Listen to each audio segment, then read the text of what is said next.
नमस्कार। हाल ही में अलास्का में अमेरिकी राष्ट्रपति डोनाल्ड ट्रंप और रूसी राष्ट्रपति व्लादिमीर पुतिन के बीच एक शिखर बैठक हुई, हाँ, जिसने काफी सुर्खियां बटोरी। हाँ, बिल्कुल। आज हमारे पास इस बैठक से जुड़े कुछ दिलचस्प विश्लेषण हैं। तो चलिए इस पर थोड़ी गहराई से बात करते हैं, जरूर। समझने की कोशिश करते हैं कि असल में हुआ क्या और इसे पुतिन की जीत और ट्रंप की हार क्यों कहा जा रहा है। बिल्कुल, ये बैठक अपने आप में काफी अहम थी। सोचिए, दशकों बाद पुतिन अमेरिकी धरती पर थे, तो जाहिर है पूरी दुनिया की नजरें तो थी ही। हाँ, और माहौल में एक तनाव सा भी था, उम्मीदें भी थीं। सही। लेकिन शुरुआत तो बड़ी नाटकीय रही। सुनने में आया जैसे ट्रंप ने स्वागत के बाद कुछ मनोवैज्ञानिक दबाव बनाने की कोशिश की। हाँ, कुछ रिपोर्ट्स तो यही कहती हैं। जैसे पहले पुतिन के काफिले को अमेरिका के जो सबसे आधुनिक F-22 रैप्टर लड़ाकू विमान है, हाँ। उनके बीच से ले जाया गया। ओह अच्छा। और फिर जब पुतिन मुख्य मंच पर पहुंचे तो एक B-2 स्टेल्थ बॉम्बर ने ठीक ऊपर से उड़ान भरी। Stealth bomber? वही जो रडार से बच निकलता है। हाँ, वही। और कहते हैं कि ट्रंप उसे देखकर मुस्कुराए भी, ताली भी बजाई। शायद वो अमेरिका की सेना ताकत का प्रदर्शन कर रहे थे। लेकिन क्या इन सब चीजों का पुतिन पर कोई असर हुआ? दस्तावेज तो कुछ और ही इशारा कर रहे हैं। देखिए, पुतिन पुराने खिलाड़ी हैं। वो ट्रंप से पहले 4 और अमेरिकी राष्ट्रपतियों से मिल चुके हैं।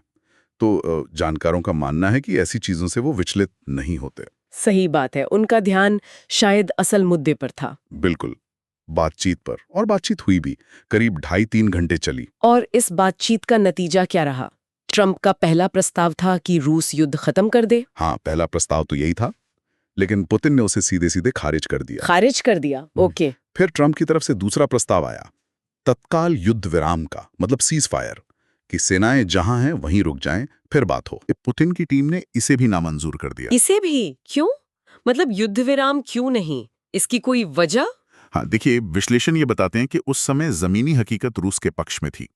रूसी सेना यूक्रेन में काफी तेजी से आगे बढ़ रही थी। अच्छा। कहा तो ये भी जा रहा है कि पिछले 1 हफ्ते में उन्होंने उतनी जमीन पर कब्जा कर लिया था जितना शायद पिछले 2.5 साल में नहीं किया था। ओह।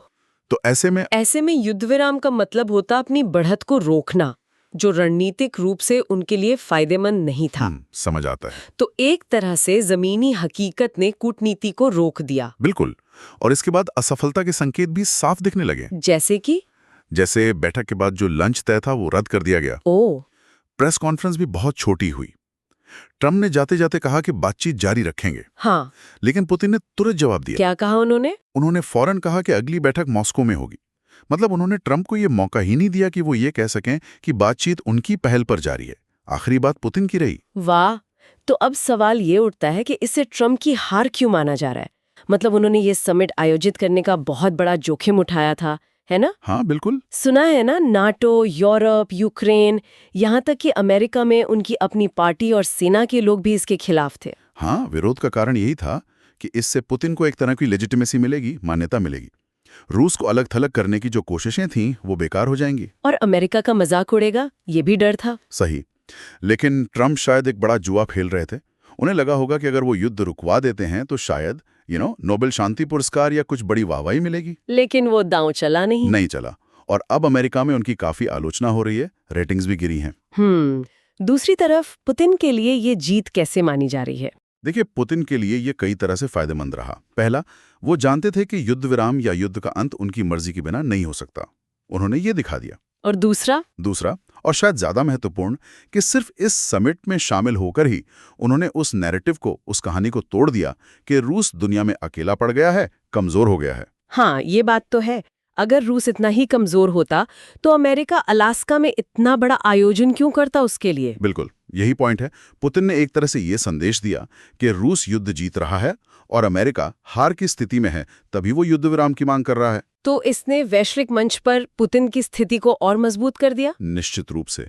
तो कुल मिलाकर अलास्का समिट, जिसे ट्रंप ने शायद अपनी ताकत दिखाने या शांति लाने की एक बड़ी कोशिश के तौर पर देखा था, वो असल में पुतिन के लिए फायदेमंद साबित हुई। हाँ, उसने पुतिन की स्थिति मजबूत की और यूक्रेन में रूस की बढ़त को ही उजागर किया, जबकि ट्रंप के लिए घरेलू तौर पर काफी महंगा पड़ा। बिल्कुल। और ये हमें एक अहम सवाल पर लाकर छोड़ता है। क्या? कि इस असफल बैठक का रूस अमेरिका संबंधों के भविष्य पर और यूक्रेन युद्ध को लेकर दुनिया के नजरिए पर लंबे समय में क्या असर पड़ेगा, ये देखना होगा।